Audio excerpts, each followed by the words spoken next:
E você que está acompanhando o nosso programa Bronca Livre, eu já estou recebendo aqui no nosso estúdio a deputada federal Jaqueline Cassol. Nós vamos bater um bate-papo com ela, contar um pouquinho mais sobre os recursos e, além dos recursos, a questão do trabalho que ela desenvolve no Congresso, principalmente nos projetos de lei que fazem toda a alteração e principalmente melhoram a qualidade da nossa vida em Rondônia e também em todo o Brasil, já que faz parte de projetos de lei em esfera federal.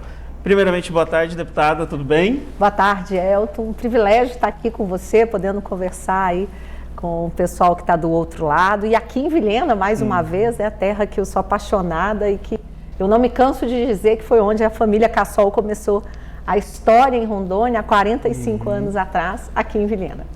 Eu já vou começar, antes de eu falar sobre isso, deputada, já que você citou onde a minha família começou a história.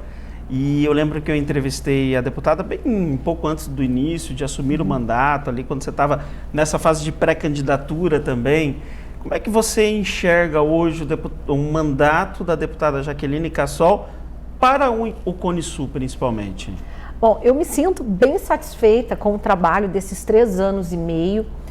Consegui destinar recurso para os 52 municípios, foram mais de 220 milhões de recursos da deputada Jaqueline Cassol, além de projetos de leis, relatorias, né, o trabalho que a gente tem desenvolvido lá na Câmara. E para o Cone Sul, especificamente, foram mais de 29 milhões. Então, eu consegui, né, destinar recursos para os 7 municípios, conseguimos realmente atender conforme a demanda da população. Eu sempre faço questão de dizer que faço um mandato participativo, então de conseguir atender, em especial Vilhena, foram mais de 16 milhões, na área da educação, saúde, assistência social, infraestrutura, esporte. Então a gente conseguiu aí realmente dar uma atenção para todas as áreas, e nesses 3 anos e meio eu me sinto realmente, Elton, assim, satisfeita, né, de poder voltar, de prestar conta do mandato que me foi conferido e podendo mostrar resultado. Então, isso me deixa bem feliz e motivada a continuar trabalhando, né, continuar aí desenvolvendo o trabalho que a gente foi eleita. Nesses 3 anos, assim, o que você diria, por exemplo, assim, que você olha e fala assim, faltou tempo ou, infelizmente, ainda tenho que concluir isso daqui? Olha, a pandemia, infelizmente, né, foi um problema que a nível mundial e para nós não foi diferente, que nos impossibilitou de desenvolver vários projetos, de conseguir na prática, né, executar outros. Eu tive 2 vezes Covid, tive algumas sequelas, então isso também impossibilitou, minha saúde acabou ficando um pouco comprometida, mas eu queria ter podido andar mais, né, ouvir mais a população, por mais que eu sempre estou, né, percorrendo os 4 cantos do estado de Rondônia e podendo realmente ajudar, né, os nossos municípios. E por mais que a gente faça um mandato participativo, que as pessoas, principalmente através dos meios de comunicação, nos procuram, mas quando você está, né, no olho a olho ali, você vendo, ouvindo, sentindo as pessoas na localidade, você consegue realmente estar lá em Brasília e na hora de destinar o recurso, você saber que de fato, quando você vai falar com o prefeito, você fala, olha, ali, digamos, em Chupinguaia, lá em Novo Plano, tem que ser colocado na ponte tal. E com essa questão da pandemia nos impossibilitou. E com relação a projetos também de lei, Elton, por conta que nós ficamos votando por aplicativo, agora nós já voltamos presencial. Mas mesmo tendo a pandemia atrapalhado, ainda assim eu vejo que eu consegui, do meu plano parlamentar que eu fiz, eu acho que tem 1 ou 2 itens que ainda não foram cumpridos, mas que até final desse ano a gente quer colocar 100% na prática. Você falava agora há pouco em off que Vilhena foi 16 milhões, né? Isso. Dentro desses 16 milhões, qual um projeto assim que você destaca que foi mais recursos, que precisou mais? Como é que foi essa distribuição desse recurso? Bom, a saúde, ela sempre é uma área que tem, né, uma demanda muito maior, a população precisa. O projeto de cataratas, que nós conseguimos atender os 7 municípios do Cone Sul, e em especial Vilhena, então foram mais de 1.500 pacientes atendidos. E as pessoas, né, os nossos pioneiros que estavam perdendo a visão, você poder devolver a dignidade para essas pessoas de voltar a enxergar, né, é gratificante. Cirurgias eletivas também foram recursos que nós destinamos. As cirurgias eletivas são aquelas cirurgias de hérnia, esterectomia, né, que é retirada de útero.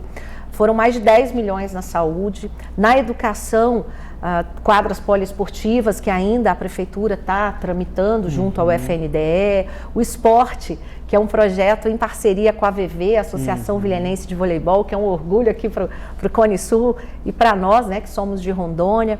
E através do programa Segundo Tempo foi destinado recurso para crianças e adolescentes, para pagar o professor, material desportivo, agora mais 250 mil para poder fazer a quadra de futevôlei. Na assistência social, uma van,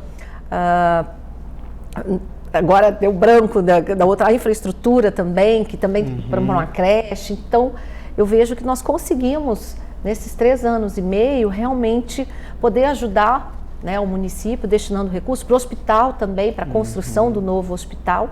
E agora, recente, final do ano, mais 1.800.000 na saúde para a prefeitura, que a princípio seria para cirurgias de cataratas, mas o município, o estado está tendo um problema aí com relação a uma demanda judicial, e aí o prefeito esteve comigo, perguntou se poderia colocar para cirurgias eletivas, e eu falei, sem sombra de dúvida, o importante é cuidar da população. Deputada, nós sabemos dessa parte de distribuição de recurso, né, de emenda, o quanto é importante ter o parlamentar para destinar esse recurso para a nossa cidade. Mas nós sabemos que, paralelo ao trabalho da destinação de recursos, você também tem um trabalho muito interessante e muito atuante também no desenvolvimento de projetos de lei que alteram todo o comportamento de sociedade do Brasil, já que trata-se de projetos de esfera federal. Eu gostaria muito de falar um pouquinho sobre essa questão dos médicos, né? Você foi uma grande defensora da questão dos médicos formados no exterior, tanto como uma forma de contratação imediata, muitas vezes para atendimento durante o período da Covid, mas também atrás, principalmente, do processo do Revalida. Como é que você vê esse trabalho? Como é que você tem analisado esse trabalho que, querendo ou não, é um trabalho cansativo, é um trabalho árduo, porque eu entendo que nós temos aí um corporativismo em cima, principalmente do Conselho Federal de Medicina, e vocês conseguirem esse avanço, né? Nunca conseguido antes, parece. Olha, Elton, e é interessante que os médicos formados no exterior, essa situação, né, do Revalida, eu tomei pé dessa situação, de como era, como que funcionava. Em 2018, ainda antes de ser candidata a deputada federal, a Margarete, que quero mandar um abraço, a filha dela, ela é formada no exterior, e se juntaram 4 ou 5 médicos e vieram falar sobre, né, o Revalida, que o último tinha acontecido em 2017 e estava sob júdice. E eu me comprometi, né, que caso fosse eleita, a gente ia estar lutando. E, de fato, durante todo o ano de 2019, nós envidamos todos os esforços para que os deputados entendessem a importância dos médicos formados no exterior e que esse lobby que era feito, né, por conta do Conselho Federal de Medicina, de que não precisava, que a formação era ruim, que isso e aquilo, nós conseguimos desmistificar. E aprovamos, eu sou autora do projeto de lei do Revalida, em 2019, final do ano, nós aprovamos na Câmara e no Senado, o presidente Bolsonaro sancionou a lei, então hoje é obrigatório por lei, 2 vezes por ano, a aplicação da prova do Revalida, e é muito gratificante, Elton, para o mandato, eu me sinto assim muito feliz, porque agora em fevereiro, percorrendo alguns municípios do estado de Rondônia, encontrei vários médicos e médicas que passaram no Revalida e que já estão atuando. E um outro dado bem interessante, que antes, assim que começaram, né, os Revalidas já no final de 2020, por conta da pandemia, e agora 21, 2 vezes ao ano, esse ano também já teve, no último Revalida das 2 fases, aprovaram mais de 56% de médicos formados no exterior. E antigamente, inclusive o Conselho Federal de Medicina, ele falava assim, mais de 70% reprovado. E a gente vê o quanto as pessoas estão se preparando, o quanto esses médicos, né, estão conseguindo aprovação. Não é uma prova fácil, a gente nunca defendeu um Revalida Light, a gente sempre quis uma prova que fosse justa, né? Agora, infelizmente, existem alguns abusos ainda por parte do INEP, da Sebrasp, e toda vez que tem prova, o pessoal vai nas minhas redes sociais, comenta. Agora, o principal, Elton, que quem sai ganhando com isso é a população lá na ponta. Eu tive em Costa Marques, em janeiro, e conversando com um médico lá no município de Costa Marques, ele tinha se formado em 2018 em Cochabamba, ele é nascido em Costa Marques, e ele não podia atuar porque ele não tinha, né, feito a prova e não tinha tido a oportunidade de fazer o revalida. Aí quando eu fui agora em janeiro, encontrei ele e falei assim, deputada, passei, estou atuando, né, e conversei com o prefeito, semana passada, e o prefeito falou, o Mirandão, falou assim, olha, deputada, a importância dessa prova do revalida. Então, o que eu vejo que quando nós, pacientes, chegamos no hospital, a gente não pergunta onde o médico formou, né? Tem muitos médicos, excelentes médicos, que são formados no exterior, né? O que não pode ter é o preconceito. Então, eu falo que foi uma conquista muito grande. Também defendo os médicos formados no Brasil. Minha filha é acadêmica de medicina aqui no Brasil. E eu vejo que quem precisa é a população. E a gente sabe que vive num estado que precisa de médico. Né? Então, porque começaram a criar infelizmente no ano passado e antes, como se eu fosse contra os médicos formados no Brasil. Eu falei, de jeito nenhum. Nós precisamos é que a população tenha cada vez mais médicos e médicos, né, que realmente queiram ir para municípios equidistantes. Porque assim, Pimenteiras, né, Cabixi, não é todo médico que se dispõe para lá. Vilhena, nós temos dificuldade? Só que Vilhena ainda, você tem aeroporto, você tem grandes supermercados, você tem um shopping ainda que pequeno, mas é uma cidade que o médico monta um consultório, ele pode prestar um serviço aqui próximo, digamos, Chupinguaia, Colorado. Os municípios mais distantes são mais difíceis, né?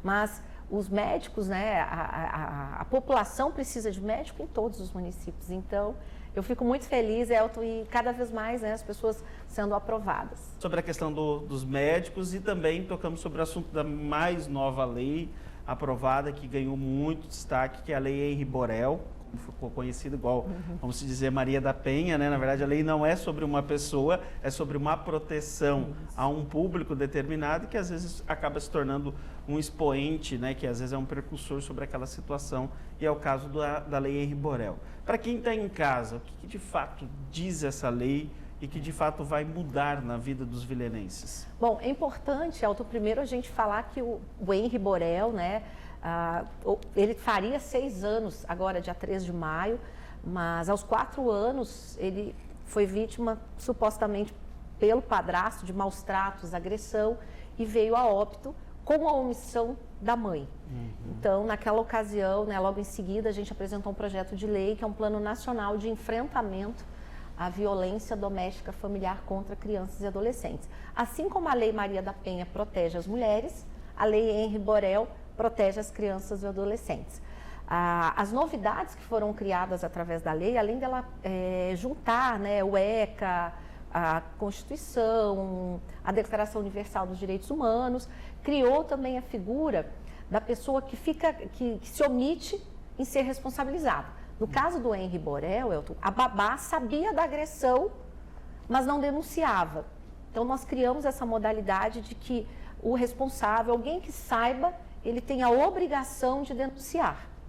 E embora a Constituição Federal já fale isso, né, que as pessoas têm o dever de denunciar, infelizmente não existia nenhuma sanção. Agora foi criada, também mantido o sigilo dessa pessoa, é criado também a questão da proteção dessa pessoa que denuncie, e um canal que é o Disque 100. É importante que as pessoas, quando saibam de algum tipo de agressão contra criança, adolescente, seja agressão física, seja verbal, seja abuso, qualquer tipo de agressão, de violência, né, ligue no Disque 100 ou procure o Conselho Tutelar ou a delegacia, as autoridades, o Ministério Público, e denuncie.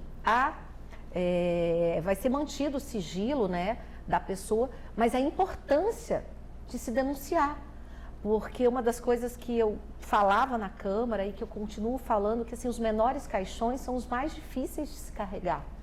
Então, perdemos o Henri Borel, mas nós perdemos todos os dias milhares de crianças e adolescentes vítimas de maus tratos, de agressão, de abusos. Então, nós temos a responsabilidade de cuidar. Então, a Lei Henri Borel, ela visa também unir as redes, Ministério Público, Tribunal de Justiça, Conselho Tutelar, Defensoria Pública, a comunidade estudantil, a escolar, que é onde recepciona essas crianças, né? E o Conselho Tutelar, no primeiro momento, podendo também, né, fazer o pedido de prisão, de cuidados para a autoridade, que é o juiz. Só o juiz que pode realmente deferir ou não. Também criamos no dia 3 de maio o Dia Nacional de Combate à violência doméstica familiar contra crianças e adolescentes. No dia 3 de maio ficou como se fosse uma data simbólica, que é o dia do aniversário do pequeno Henry. E assim, como parlamentar, eu me sinto satisfeita também, porque conseguimos, juntamente com a deputada Carla Zambelli e a Alice Silva, que também são autoras, aprovar essa lei tanto na Câmara quanto no Senado. E agora vai para a sanção presidencial, e eu acredito que o nosso presidente Bolsonaro, né, a chance é muito grande dele poder estar sancionando, até porque ali é um plano nacional de enfrentamento, ele não está criando despesas, né, está criando proteção. Então, prevenção e proteção. Até também porque também vem parte da base dele, né? Com certeza. Veio da parte da base dele também, Mas provavelmente. o interessante, Elton, é que nesse projeto de lei nós aprovamos por unanimidade. E nós conseguimos conversar, quando eu falo, eu tive a habilidade e a sabedoria, Deus tem me dado, né, essa sabedoria, de conversar tanto com a direita quanto com a esquerda e construir um texto. A deputada Carmen Zanotto foi a relatora, e construir um texto que agradasse a todos, e principalmente que realmente fosse efetiva. Porque uma das coisas que eu sempre tenho prezado lá na Câmara não é quantidade de projeto de lei ou de leis, mas de qualidade legislativa. Porque lei a gente tem um monte, mas na prática, quando você vai aplicar, um monte não funciona, né? Então, são ineficientes, e nesse caso, realmente a gente conseguiu conversar, né, transitar, independentemente de bandeiras ideológicas, e por unanimidade, na primeira vez, depois ele foi para o Senado fez algumas alterações, voltou para a Câmara, aí semana passada a gente aprovou mais uma vez por unanimidade, então eu fico muito feliz. Antes de eu falar de outra lei, uma coisa que você falou agora há pouco, dessa questão da habilidade do diálogo de direita e esquerda, né? Nós estamos num país muito dividido. Nós estamos nos dois extremos, e teoricamente um centro, que seria um centro-direita e um centro-esquerda, está por enquanto só sentado esperando para ver o que vai dar essa disputa de direita e esquerda. E acima disso, nós sabemos que além de direita e esquerda nós temos 512, né, tirando você, 512 deputados ali, que cada um tem seu interesse, cada um busca suas individualidades, e muitos passam por ali, não tem nenhum projeto de lei aprovado, nenhum âmbito, ou não participa de nenhum projeto de lei. Uma deputada de Rondônia, um estado que só tem 8 deputados, ou seja, a participação dentro do Congresso não é tão grande em relação a outros estados, conseguir ter esse diálogo, ter esse jeito, ter essa conversa, para que construa essa relação toda de influência, porque é uma influência, você conseguir caminhar por todos esses meios é uma influência. Como é que você olha para você nesse sentido e fala assim, como eu estou conseguindo? O que você olha para você e pensa sobre esse assunto? Bom, Elton, primeiro, eu sou uma pessoa extremamente cristã que acredita em Deus. Então eu vejo assim que quando eu me elegi, né, Deus já tinha um projeto na minha vida e tinha uma missão. Lá na Câmara, a humildade, ela faz a diferença. E foram 2 anos no início aprendendo. E eu sempre fui muito humilde, aprendi com meu pai, com a minha mãe, com os meus irmãos, que a gente não tem que ter vergonha de perguntar para outra pessoa quando você não sabe. E no início, lá na Câmara dos Deputados, eu apresentei alguns projetos e o negócio não ia. Eu falei, não. Eu sempre fui muito prática, né? Sou advogada, atuava na área do direito administrativo, público. Eu falei, não vim para cá só para ganhar salário, não. Vim para cá para realmente, né, fazer a diferença. E aí conversei com alguns colegas e aí eles sempre orientando. E com isso, né, essa habilidade, eu vejo também que é um dom de Deus, a gente conseguiu realmente, peraí. Então, o projeto de lei, o Henry Borel, a Carla Zambelli e a Alice Silva, elas apresentaram 2 dias antes que eu. Só que quando o requerimento de urgência eu apresentei e foi aprovado, eu nem sabia que elas tinham apresentado o projeto de lei. Automaticamente eu consegui aprovar o requerimento de urgência, quando puxou no sistema, puxou o projeto delas. Só que o projeto que elas tinham feito estavam mais para a parte de punição, de aumentar, que também virou homicídio qualificado, a morte de crianças e adolescentes abaixo de 14 anos. E eu entendia que não é só você colocar as pessoas na cadeia. Isso tem que acontecer? Tem que aumentar a pena? Tem. Só que você também tem que fazer o lado da prevenção. Né? A gente tem que pensar nisso também. E aí, por incrível que pareça, por eu transitar, eu ter essa facilidade de transitar entre direita, centro, esquerda, uma deputada da esquerda me ligou e falou, Cassol, eles me chamam de Cassol, se você quiser aprovar o seu projeto, você tem que conversar com todos. E aí eu falei, então eu preciso primeiro conversar com as duas autoras. Aí sentei com elas, eu falei, olha, vocês me dão a liberdade de conversar com os demais. Aí fui, aí conversei com o presidente Arthur, para a gente também ter uma relatora, um relator, no caso foi a Carmen Zanotto, ela é enfermeira, é uma pessoa sensível à causa. E assim, uma pessoa de uma habilidade fantástica, inclusive ela foi a relatora também na quarta-feira do Piso Nacional da Enfermagem, que foi uma conquista, né, para a saúde, os anjos aí da saúde, enfermeiros, técnicos, agentes. Então, a Carmen também foi a relatora. E com isso a gente conseguiu realmente, na semana passada inclusive, tinham alguns pontos que o governo queria que fosse alterado, nós também conseguimos negociar, você cede um lado, vai o outro, e na hora de aprovar o novo, né, o Partido Novo, ele é bem, às vezes, é complexo em algumas situações, e aí queria fazer um destaque e tal, e a gente conseguiu também com essa habilidade, com essa humildade, mostrar para as pessoas que o que estava ali, Elton, eu vejo assim que eu tenho conseguido essa habilidade mostrando para as pessoas que ali a Jaqueline Cassol, ela está para cuidar das pessoas e para que a gente possa fazer mais pelo nosso Brasil. Não foi diferente no projeto de lei que eu fui relatora de fornecimento de absorventes para meninas e mulheres, né, da rede pública e mulheres em condições de vulnerabilidade. Nós conseguimos aprovar e eram 34 autores, para você ter uma ideia. Do Hélio Negão, que é o Bolsonaro, né, é o deputado do Bolsonaro, ao pessoal da Érica Cocai, que é PT, extremamente PT, e PCdoB, o pessoal, nós conseguimos conciliar. Então, eu vejo assim, primeiro Deus, depois essa questão da humildade. Eu acho que com humildade a gente vai longe. É uma das participantes do projeto que fala sobre a questão do cyberbullying, entre outras coisas, que nós sabemos que tem crescido e muito os números no Brasil. Como é que essa demanda chegou para você? Como é que você imaginou isso e como é que está o trâmite desse assunto? Bom, são duas circunstâncias. O cyberbullying, né? A gente apresentei o projeto de lei que cria a figura do cyberbullying, a gente tem o bullying já criado. O Lucas Santos, 16 anos, ano passado, filho de uma cantora famosa, Valquíria Santos, lá da Paraíba, ela era vocalista do Magníficos, né? O filho dela fez uma brincadeira numa rede social e virou motivo de chacota, de ódio na internet. E ele falou que a ideia não era aquela do que as pessoas tinham entendido, e no outro dia ele acabou sendo encontrado morto, suicidou. Então, hoje, infelizmente, as redes sociais, a internet, as pessoas têm que ter uma responsabilidade muito grande no que falam. Porque você imagina, essa criança, um adolescente de 16 anos, tirou a vida por conta do ódio e pela irresponsabilidade de pessoas ali que falam sem pensar. Então, tem que ter uma responsabilidade muito grande. E do outro lado, Elton, eu sou relatora de um grupo de trabalho que está estudando o aumento da automutilação, depressão e suicídio entre crianças e adolescentes, porque tem aumentado assustadoramente.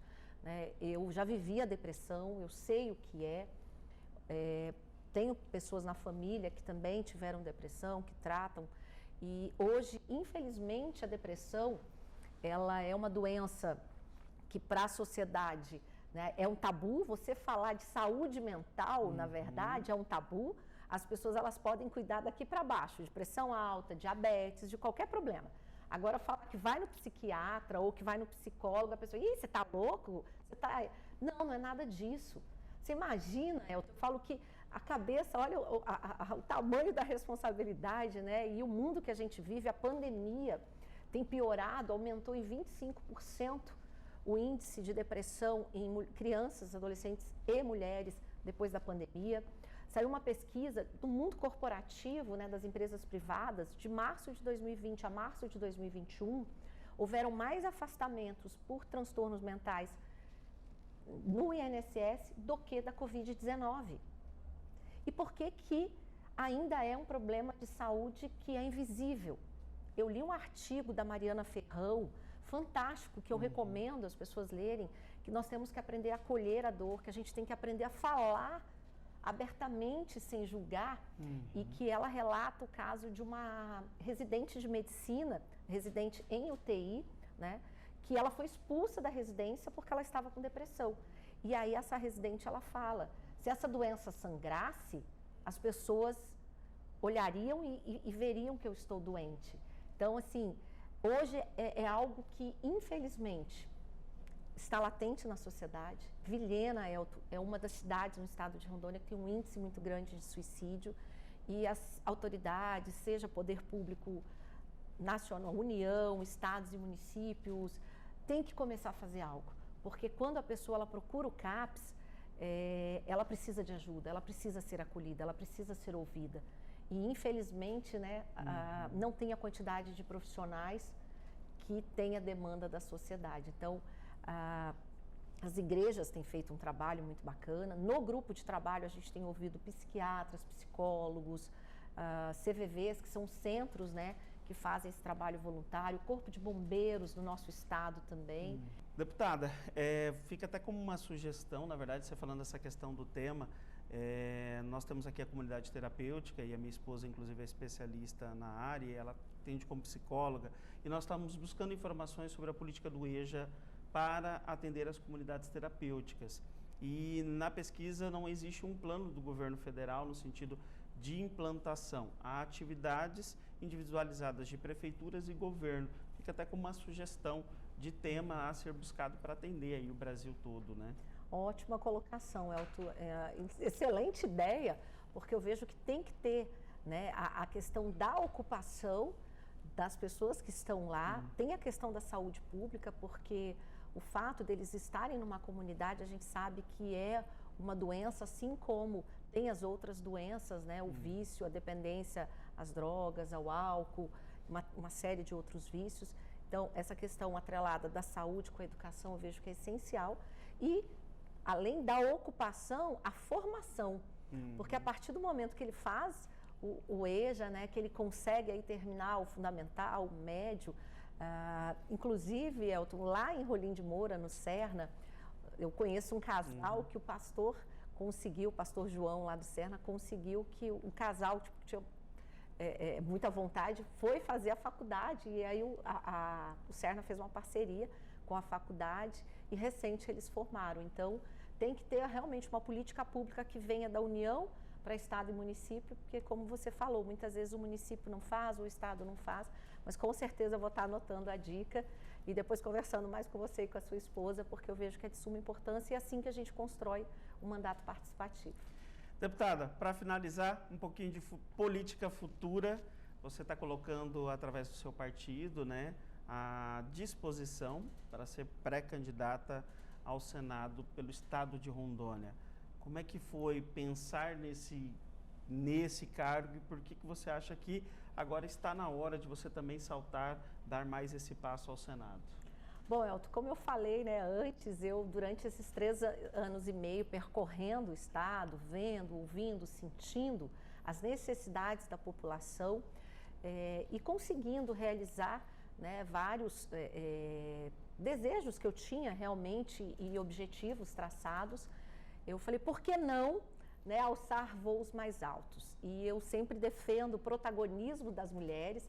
Eu falo, se nós mulheres podemos ser protagonistas, por que ser coadjuvantes?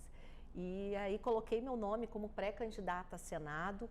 Acredito, né, que tem um trabalho prestado aí de 3 anos e meio, tenho, como nós falamos, projetos de lei, relatorias, recursos e, acima de tudo, coloquei na mão de Deus e tenho realmente trabalhado que seja feita, né, realmente, primeiro, se for da vontade de Deus, que seja feita a vontade dele, e segundo, né, que se a população realmente entender, que me conceda mais uma vez esse mandato. Então, com certeza, eu permaneço fazendo o mandato como deputada federal, o meu melhor. Eu sempre, todos os dias, quando eu vou dormir, eu falo comigo, eu falo de 0 a 10, quanto eu me esforcei.